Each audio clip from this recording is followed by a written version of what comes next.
আসসালামু আলাইকুম। মসজিদে প্রবেশের দোয়া আল্লাহুম্মা ইফতাহ লি আবওয়াবা রাহমাতিক। অর্থ, হে আল্লাহ, আপনি আমার জন্য আপনার সকল রহমতের দরজা খুলে দিন। সুবহানাল্লাহ। আল্লাহ সবাইকে সর্বোত্তম তৌফিক দান করুক।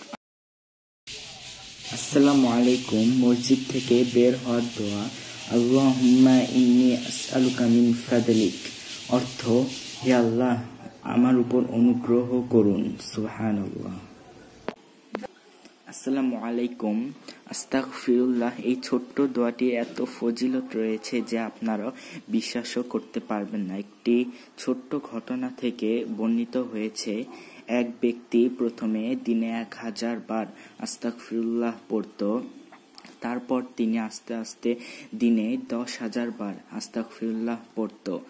সেই আস্তাগফিরুল্লাহ আল্লাহর এত পছন্দ হয়েছে, সে আল্লাহর এত প্রিয় বান্দা হয়ে গিয়েছে যে সেই বান্দা মনে মনে যা কল্পনা করত, তার কল্পনা করতে দেরি হতো, কিন্তু আল্লাহর তাকে সেটা দিতে দেরি হতো না। সুবহানাল্লাহ।